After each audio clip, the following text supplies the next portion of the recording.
நிலவாசல் திறக்காமல் கோலம் போடாமல் பிரம்ம முகூர்த்த தீபத்தோட 19வது நாள் இன்னைக்கு திங்கக்கிழமைங்க. எப்பவும் போல் 4:30 மணிக்கு நாள் ஸ்டார்ட் ஆச்சு. 5 மணி வரையும் அரை மணி நேரம் மெடிடேட் பண்ணி இன்றைக்கி என்னுடைய வழிபாடை நல்லபடியாக முடிச்சுட்டேங்க. தட்டில் என்ன மஞ்சள் குங்குமம் விபூதி இதெல்லாம் இருக்கே அப்படின்னு நீங்கள் பார்க்கலாம். நேற்று அதாவது ஞாயிற்றுக்கிழமை 8 மணியை போல் சிவனடியார் ஒருத்தவங்க வீட்டுக்கு வந்திருந்தாங்க. சிவன் கோயிலில் கும்பாபிஷேகம் வச்சுருக்கிறோம், உங்களால் முடிஞ்ச ஹெல்ப் பண்ணுங்க அப்படின்னு சொன்னாங்க.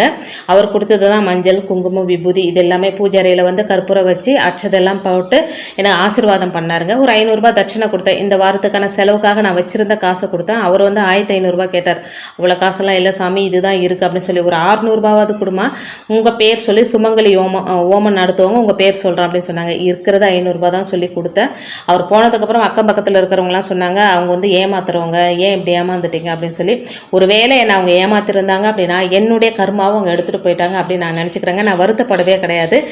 நம்மளை ஏமாத்தினாங்க அப்படின்னா அவங்களுக்கு நம்ம நன்றி சொல்லணுங்க.